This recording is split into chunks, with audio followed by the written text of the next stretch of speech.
Good morning everyone. देखिए, आज हमारा नेक्स्ट टॉपिक स्टार्ट होने वाला है, जिसमें हम ये समझेंगे कि कितने तरह के जब आप थर्मल पावर स्टेशन को ऑपरेट कर रहे होते हो तो उसके अंदर जो कंपोनेंट लगते हैं उन कंपोनेंट कितने तरह के होते हैं और उन कंपोनेंट्स के क्या क्या वर्किंग है। इससे पहले आप चाहो तो लेआउट भी पढ़ सकते थे कि हम एक थर्मल पावर स्टेशन का लेआउट ओवरव्यू देखें और उसके बाद उसके कंपोनेंट्स को डिस्कस करें। बट मैं पहले आपको कंपोनेंट एक्सप्लेन कर देता हूं, जिससे कि नेक्स्ट टाइम जब आपको thermal power station next class में उसका लेआउट बता रहे होंगे तो उन कंपोनेंट्स के बारे में जब हम बताएं तो आपको पहले से पता हो कि उनका क्या काम है। ठीक है, तो सबसे पहले है कोल एंड एस हैंडलिंग प्लांट, इसके बाद स्टीम जनरेटिंग प्लांट, फिर स्टीम टरबाइन, फिर अल्टरनेटर, फिर फीड वाटर और कूलिंग अरेंजमेंट। ये सारे आपको स्टीम पावर स्टेशन के अंदर देखने को मिलेंगे, जो कि मेन कंपोनेंट्स है, मेन ऑक्सिलरी है, जिनके ऑपरेशन के बाद ही थर्मल पावर स्टेशन वर्क करता है। ठीक है, सबसे पहले कोल एंड एस हैंडलिंग प्लांट। इसके अंदर क्या होता है कि जो कोयला, जो फ्यूल हमारा है, वह पावर स्टेशन को ट्रांसपोर्ट किया जाता है बाय मीन्स ऑफ रोड और रेल। ठीक है, और इसको जो कोयले हमने लाया है दूसरी जगह से, उसको हम कोयल स्टोरेज प्लांट बनाया जाता है, वहाँ पे स्टोर करके रखते हैं। इससे फ़ायदा ये होता है कि इसका स्टोरेज इतनी ज़्यादा होती है कि बाद में अगर किसी वजह से कोयले हमारा ट्रांसपोर्टेशन का फेल्यूर हो जाता है, सपोज करिए कि किसी वजह से ट्रांसपोर्टेशन कुछ दिनों के लिए रुक जाता है, तो वह जहाँ कोल्ड स्टोरेज प्लांट से हम अभी भी प्लांट को रनिंग पीरियड में रख सकते हैं। ठीक है, तो कोल्ड स्टोरेज प्लांट होना ज़रूरी है, जहाँ पे कि आप फ्यूचर के लिए कोल बहुत ही अच्छे वैल्यूज़ में, बहुत ही अच्छे अमाउंट में आप वहाँ पे स्टोर करके रख सकते हो। इसके बाद क्या होता है इसके अंदर कि कोल स्टोरेज प्लांट से हम क्या करते हैं, कोयले को कोल हैंडलिंग प्लांट में ले जाते हैं। पहला प्रोसेस यहाँ पे थर्मल पावर स्टेशन का, कोयल हैंडलिंग प्लांट में सबसे पहले तो आपने क्या किया, कोयल स्टोरेज प्लांट में कि ढेर सारे कोयले को इकट्ठा कर दिया। अब वहाँ से उस कोयले को ले करके हम कोयल हैंडलिंग प्लांट में ले जाते हैं। कोयल हैंडलिंग प्लांट में ले जा करके क्या होता है कि आप देखे होंगे कि कोयले के डिफरेंट डिफरेंट शेप्स होते हैं, शेप साइज होता है उसका अलग अलग। तो हमें क्या चाहिए कि जब आप बॉयलर तक ले जा रहे हो उसको हीट करने के लिए, मेन पर्पस कोयल थर्मल पावर स्टेशन का होता है स्टीम जनरेट करना कोयले के हेल्प से। ठीक है, तो और उसी स्टीम को फर्दर यूज़ करना होता है पावर इलेक्ट्रिसिटी जनरेट करने के लिए। तो इसमें क्या होता है, सबसे पहले तो कोयले को आप स्मॉल साइज़ में और एक शेप साइज़ में उसको पल्वराइज्ड करते हो, क्रस्ट करते हो। इस वजह से उसको कोयल हैंडलिंग प्लांट में ले जाया जाता है, कोल्ड स्टोरेज प्लांट से। ठीक है, कोयल हैंडलिंग प्लांट में क्या होता है, वहाँ पर कोयले को पल्वराइज्ड किया जाता है। इससे क्या होता है, आपका एक साइज़ हो जाएगा और उससे फ़ायदा होगा कि आपका जितने भी कोयले हैं वह जब बर्न होंगे तो एक साथ सारे बर्न होगा। ऐसा नहीं कि कोई बड़ा कोयला कोई छोटा पीस है तो उसमें क्या होगा कि छोटा वाला पीस पहले बर्न हो जाएगा, बड़ा वाला अभी आराम से बर्न होगा, तो उससे स्टीम जो जनरेट होगा ना वो फिर वेरी करेगा। तो हमें ये चाहिए कि सबको एक साइज़ में कर दो और उसके बाद उसको बर्न किया जाए। उससे आपको लार्ज अमाउंट ऑफ कंबसन मिलेगा जो हमारे लिए हेल्पफुल होगा। ठीक है, अब उसके बाद क्या होता है कि ये जो पल्वराइज्ड कोयला होते हैं, जो जिसको आपने पल्वराइज्ड कर दिया, आप सेकेंड यहाँ कोयल हैंडलिंग प्लांट का सेकेंड काम हो रहा है। पहला काम तो हुआ कि उसको कोल्ड स्टोरेज प्लांट से कोयल हैंडलिंग प्लांट लाओ जहाँ पल्वराइज्ड किया जाएगा। इसके बाद उस पल्वराइज्ड कोयल को हम कन्वेयर बेल्ट के थ्रू, कन्वेयर बेल्ट जो कि रोटेटिंग बेल्ट होता है, जहाँ पर आप अगर बंकर वहाँ पर रख देते हो तो वह रोटेट होकर के दूसरे प्लांट तक, दूसरे इक्विपमेंट तक उस सामान को ले जाता है। तो पल्वराइज जो कोयल है उसको हम लोग कन्वेयर बेल्ट के थ्रू बॉयलर के पास ले जाते हैं और बॉयलर में फिर क्या करते हैं, उस कोयले को बर्न कराते हैं वहाँ पर। ठीक है, तो कोयल हैंडलिंग प्लांट पहले हुआ कि स्टोरेज प्लांट से कोयल हैंडलिंग प्लांट में पल्वराइज्ड, और पल्वराइज्ड करने के बाद कन्वेयर बेल्ट पे डालो और कन्वेयर बेल्ट से बॉयलर तक ले जाओ। ये दो काम हो गया यहाँ तक कंप्लीट। बॉयलर तक ले जाने के बाद उसको क्या किया जाता है, कोयले को बर्न किया जाता है।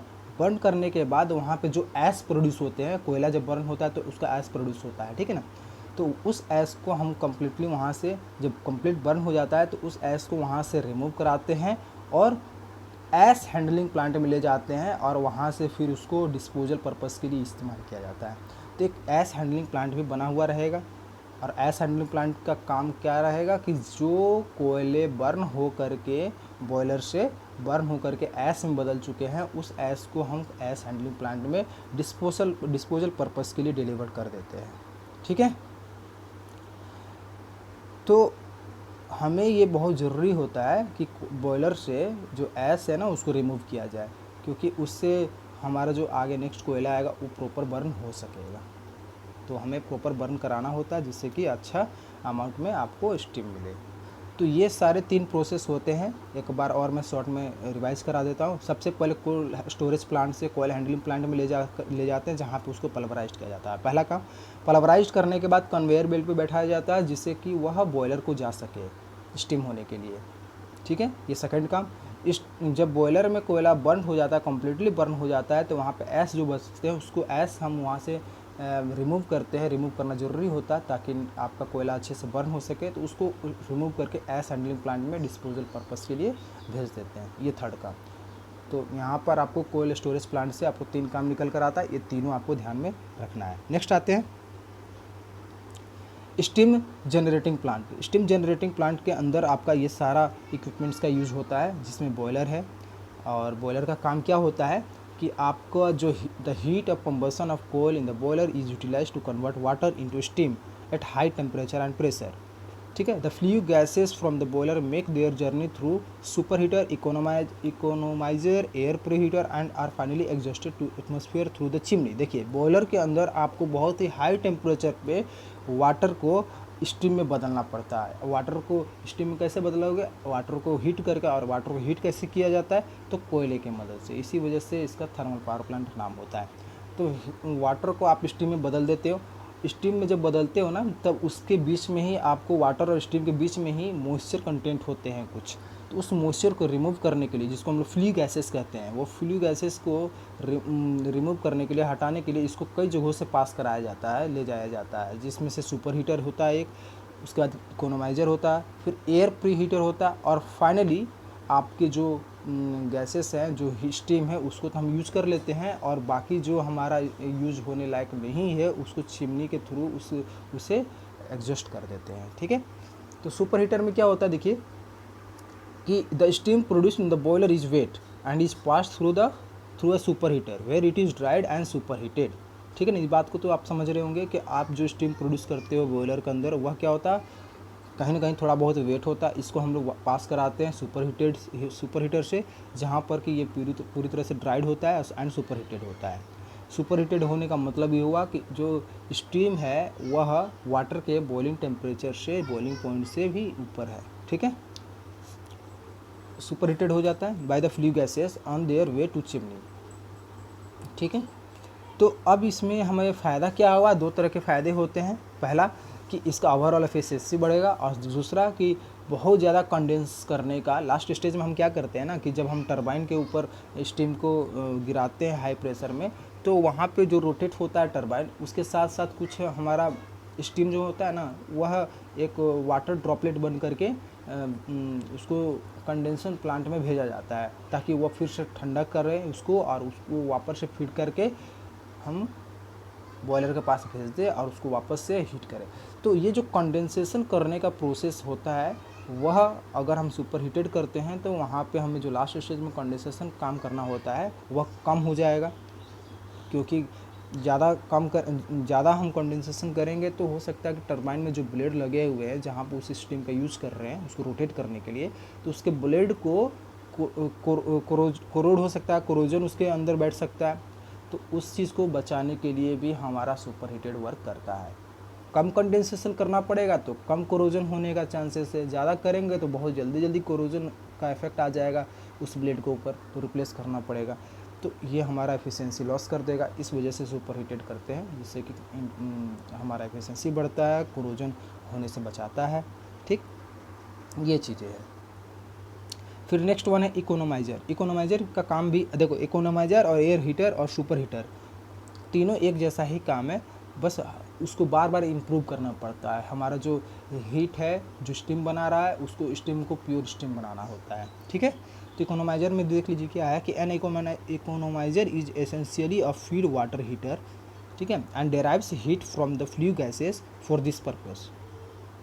ठीक है, the feed water is fed to the economiser before supplying to the boiler. कह रहा है कि आपको बॉयलर में से जो स्टीम प्रोड्यूस किए, स्टीम को आपने एयर सुपर हीटेड किया, सुपर हीटेड करने के बाद उसको टरबाइन पे दिया, टरबाइन पे होने के बाद उसको कुछ जो ड्रॉपलेट्स बने उसको कंडेंसेसर में दिया, कंडेंसेसर से जब वापस आप बॉयलर में देते हो ना, तो उसके पहले इकोनोमाइजर और प्रीहीटर लगे होते हैं। इकोनोमाइजर क्या करता है, जो फ्लू गैसेस है हमारा, उसके टेम्परेचर को बहुत ज़्यादा बढ़ा देता है, और उसको मतलब आप कह सकते हो कि बहुत ज़्यादा बढ़ा देने के बाद उसमें आपको स्टीम मिलते हैं। अब उस स्टीम को हम बॉयलर के बाद इस्तेमाल करते हैं। तो इकोनोमाइजर का काम यही हुआ कि जो फ्लू गैसेस है उसके टेम्परेचर को हाईली इम्प्रूव करें। ठीक है, फिर इसके बाद है एयर प्रीहीटर। एयर प्रीहीटर के बाद में क्या होता है कि an air preheater increases the temperature of the air supplied for the coal burning by deriving heat from flue gases. Same उसका भी यही काम है कि एयर प्रीहीटर का काम है कि वो टेम्परेचर को इम्प्रूव करे जब कोयल जब बर्निंग होता है और उससे जो फ्लू गैसेस प्रोड्यूस होते हैं, तो उस फ्लू गैसेस के टेम्परेचर को इंक्रीज करके सप्लाई करें। ठीक है, अब उसको एयर सप्लाई करना कैसे, देखो एयर सप्लाई करोगे तभी तो हीट प्रोड्यूस होगा ना। तो एयर प्रीहीटर क्या कर रहा है कि फ्लू गैसेस को बनाने में मदद कर रहा है by the helping of air. तो एयर को आप नेचुरल एयर को कैसे लाओगे एटमॉस्फेयर से, तो उसके लिए एक फोर्स्ड ड्राफ्ट फैन जो क्या काम करता है कि वह बाहर के हवा को अंदर की ओर लाता है, और वह फिर एयर प्रीहीटर के थ्रू पास करता है, और वहाँ पे पास करने के बाद जो आपका बर्निंग का प्रोसेस है उसको इम्प्रूव करता है। अब जितना ज़्यादा हवा मिलेगा उतना ज़्यादा बर्निंग होगा, उतना ज़्यादा अच्छा फ्लू गैसेस मिलेगा। ठीक है, और उसके बाद वो बॉयल फर्नेस को देता है, और बॉयल फर्नेस फिर आगे आपका स्टीम जनरेट करता है, तो उसको यूज़ करता है। अब इसमें क्या है कि हमारा जो फ्लू गैसेस है उसमें जो स्टीम पैदा हो रहा है, जो स्टीम हमारा पैदा हो उसको यूज़ करना है, बाकी जो गैसेस हैं उसको चिमनी के थ्रू बाहर निकाल देना है। ठीक है, हमें केवल स्टीम चाहिए। तो ये चीज़ हमारा एयर प्रीहीटर के मदद से होता है। इससे भी हमारा फ़ायदा ये होता है कि इसका थर्मल एफिशिएंसी हमें बढ़ता है। ठीक है, नेक्स्ट है स्टीम टरबाइन। देखिए स्टीम टरबाइन का काम क्या होता है कि जो आपको ड्राई और सुपर हीटेड स्टीम मिला है सुपर हीटर से, तो उसको आप स्टीम टरबाइन के ब्लेड जो होते हैं ना, ब्लेड के ऊपर हाई प्रेशर से उसके ऊपर एक फोर्स जनरेट करते हैं, जिससे कि वह रोटेट होता है, और रोटेट होने के बाद वह एक मैकेनिकल एनर्जी प्रोवाइड कराता है। अगर आप किसी चीज़ को रोटेट करवा रहे हो ना, तो वह मैकेनिकल एनर्जी आपको देता है। ठीक है, अब मैकेनिकल हमें यहाँ पे एनर्जी मिल गया। अब यहाँ पे एक चीज़ और बताया जा रहा है कि जब आप ये रोटेट करवा रहे होते हो या उसके ऊपर फोर्स हाईली पास करवा रहे होते हो हाई फोर्स के साथ, तो वहाँ पर कुछ न कुछ स्टीम जो एग्जॉस्ट हो जाते हैं वाटर ड्रॉपलेट के फॉर्म में, जिसको हम कंडेंसर प्लांट में फिर भेज देते हैं। ठीक है, एक बार हम लोग इसको डायग्राम में भी देखेंगे, इसका जो लेआउट है उसमें भी समझेंगे कि कहाँ से कौन सा प्रोसेस हो रहा है। अभी के लिए ये टर्म समझिए कि कौन सा टर्म का क्या काम है, ताकि लेआउट बताने में आपको दिक्कत ना हो। इसके बाद अल्टरनेटर में काम आता है कि अब आप जो मैकेनिकल एनर्जी प्रोवाइड करवा दिए हो स्टीम टरबाइन से, वह मैकेनिकल एनर्जी को हम लोग इलेक्ट्रिकल में बदलना है। तो उसके लिए क्या करेंगे, एक जनरेटर या अल्टरनेटर लगा रखेंगे, टरबाइन के शाफ्ट के साथ कनेक्टेड रहेगा, जिससे फ़ायदा ये होगा कि जैसे ही टरबाइन रोटेट करेगा तो हमारा अल्टरनेटर भी रोटेट करने लगेगा। अब अल्टरनेटर किस प्रिंसिपल पे काम करता है, फ्राइडेज लॉ के प्रिंसिपल पे काम करता है, जिसमें क्या कहा जाता है कि जब आप किसी करंट कैरिंग कंडक्टर को मैग्नेटिक फील्ड में प्लेस करते हैं और वह कंडक्टर को या मैग्नेटिक फील्ड को आप रोटेट कराते हो, तो वह फ्लक्स के साथ लिंक करेगा, और लिंक करते ही इलेक्ट्रिसिटी प्रोड्यूस करेगा। तो हमारा काम हो गया। अल्टरनेटर क्या है, चारों तरफ से मैग्नेटिक फ्लक्स बना हुआ है उसके अंदर, है ना। अब उसके जो कोयल है वो है आपके शाफ्ट टरबाइन के शाफ्ट के साथ कनेक्टेड है। अब टरबाइन चूँकि रोटेट हो रहा है तो वो कोयल भी रोटेट होने लगा है। तो अब रोटेट होने लगा कंडक्टर, अब मैग्नेटिक फील्ड में प्लेस्ड है, तो वह क्या करेगा, उसके साथ कट करेगा, फ्लक्स को लिंक करेगा और उससे फिर इलेक्ट्रिसिटी प्रोड्यूस करेगा। तो हमारा आउटपुट में क्या मिल गया, इलेक्ट्रिकल एनर्जी। तो इस तरीके से स्टीम एनर्जी से या थर्मल एनर्जी से कह सकते हैं मैकेनिकल एनर्जी पहले मिला टरबाइन से, और वह मैकेनिकल एनर्जी हमारा अल्टरनेटर की मदद से इलेक्ट्रिकल एनर्जी मिला। अब उस इलेक्ट्रिकल आउटपुट को हम अल्टरनेटर से डिलीवर कर देते हैं बस बार को, थ्रू ट्रांसफार्मर, सर्किट ब्रेकर और आइसोलेटर के अरेंजमेंट से। ठीक है, इसके बाद क्या हुआ कि जो फीड वाटर हमारा अब आ गया कहाँ से, टरबाइन से। टरबाइन से जो हमारा वाटर ड्रॉपलेट जो रिलीज हो रहा था, जो एग्जॉस्टेड हो रहा था, उसको फीड वाटर के हेल्प से हम उसको कंडेंसर प्लांट में ले जाते हैं और उसके बाद उसको फिर से कंडेंस करते हैं। कंडेंस करने के बाद उसको इकोनोमाइजर और एयर प्रीहीटर के थ्रू गुजारते हैं और वापस से उसको स्टीम में कन्वर्ट करके यूज़ करते हैं। कूलिंग अरेंजमेंट के अंदर क्या होता है कि हमें in order to improve the efficiency of the plant, the steam exhausted from the turbine is condensed by means of condenser। क्या किया जाता है कि जो स्टीम हमारा टरबाइन से निकल रहा है उसको ज़रूरत पड़ता है कि भाई उसको कंडेंस कर दे, वाटर पूरी तरह से फॉर्म में उसको ले आए।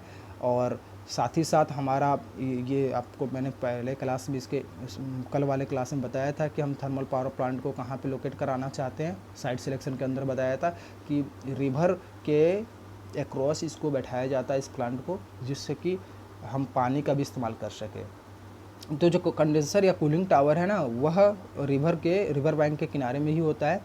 और वहाँ पर क्या होता है कि जब आप कंडेंस करके कूलिंग टावर के अंदर पानी को या वाटर को जब इकट्ठा कर रहे होते हो, तो उसके साथ साथ हम वहाँ पर नेचुरल वाटर भी जो रिवर से हम ले लेते हैं और उस टोटल वाटर को एक साथ फीड करके फिर से हम बॉयलर को पहुँचाते हैं। ठीक है, इस तरीके से सर्कुलेट कराते हैं और हम फिर उसको वापस से बॉयलर के अंदर हीट करते हैं और सेम प्रोसेस ऊपर से आप फिर रिपीट कर सकते हो जो बॉयलर के पार्ट से आगे बढ़ा है। तो इस तरीके से कूलिंग टावर का फिर कूलिंग अरेंजमेंट होता है। ठीक है, तो आई होप आपको ये क्लास समझ में आया होगा। आप एक बार रिवाइज ज़रूर करिएगा और इसका हम ब्लॉक डायग्राम नेक्स्ट क्लास में देखेंगे। Thank you.